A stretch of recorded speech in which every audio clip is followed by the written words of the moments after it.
నందమూరి తారక రామారావు గారి 103వ జయంతి సందర్భంగా ఈరోజు కొంతమంది మరణించిన జనాల హృదయాల్లో నిలిచిపోయి ఉంటారు.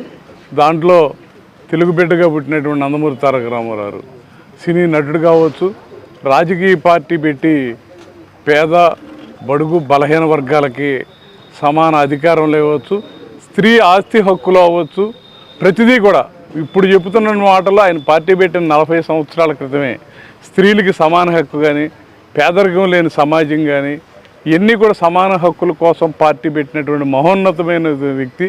ఆ రోజునే ఈ డైరీస్ కూడా ప్రభుత్వాల చేతిలో ఉండి ₹1 పెంచాలంటే ప్రభుత్వాల చేతిలో ఉండేటువంటి పరిస్థితిలో ఆ రోజు మ్యాక్స్ చట్టంలోకి రైతుకి మహిళలకి సమాన హక్కులు ఎలా ఇచ్చారో, ఆస్తిలో సమాన హక్కులు ఎలా ఇచ్చారో, రైతుకి తను పండినటువంటి పంటల అధికారం తాళకే ఇవ్వాలని చెప్పి పాలన మ్యాక్స్ చట్టంలోకి తీసుకొచ్చి ఈ రాష్ట్రంలో ఉన్నటువంటి డైరీలన్నింటినీ కూడా మ్యాక్స్ చట్టంలోకి తీసుకొచ్చి సర్వాధికారాలు రైతుకు అప్పచెప్పినటువంటి మహోన్నత వ్యక్తి నందమూరి తారక రామారావు.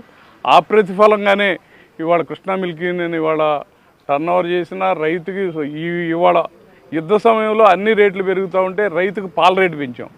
అంటే ఖచ్చితంగా ఇటువంటి సమానతమైనటువంటి హక్కులకి ఇచ్చినటువంటి మహానేత నందమూరి తారక రామారావు. ఇవాళ ఈ రాష్ట్రంలో ₹95 పైగా రైతుకు రేటు ఇస్తున్నామంటే యుద్ధ సమయంలో బడుగు అంటే రైతు ఒక మొండితనంతో కష్టంతో తోటి వాళ్ళకి 10 మందికి సహాయం చేయాలనేటువంటి మహోన్నత గుణంతో రైతు వ్యవసాయం చేసే రైతు ఉంటాడు.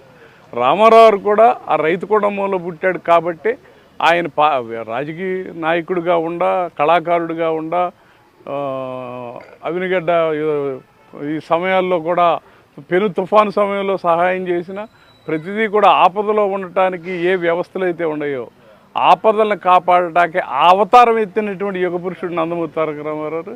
అందుకే ఆయన ఇవాళ మరణించిన ఈ దేశ ప్రజల హృదయాల్లో ప్రపంచంలో చాలా చోట్ల ఇవాళ నందమూరి తారక రామారావు జయంతోత్సవాలు జరుగుతున్నాయంటే ఆయన యొక్క ఆలోచనలు, ఆయన యొక్క ఇవాళ ఎవరైనా సరే ఇవాళ ఉన్నటువంటి అప్డేట్ పార్టీలు అయినా సరే ఖచ్చితంగా ఆ రోజున ఆయన చెప్పినటువంటి ఆశయాలను ప్రయాణిస్తూ ఉన్నాయి తప్ప అటువంటి మహోన్నత వ్యక్తి ఎప్పుడు కూడా ప్రజల హృదయాల్లో చిరకాలం ఉంటాడు. దాంట్లో భాగంగానే మా సంఘ అధ్యక్షులు, కార్యకర్తలు అందరూ కూడా ఆయన అభిమానులు కలిపి ఈ రోజున సినీ నటుడు భగవాన్ గారు కూడా కలిపి ఈ రోజున ఈ వేడుకల్లో పాల్గొనడం చాలా ఆనందదాయకం.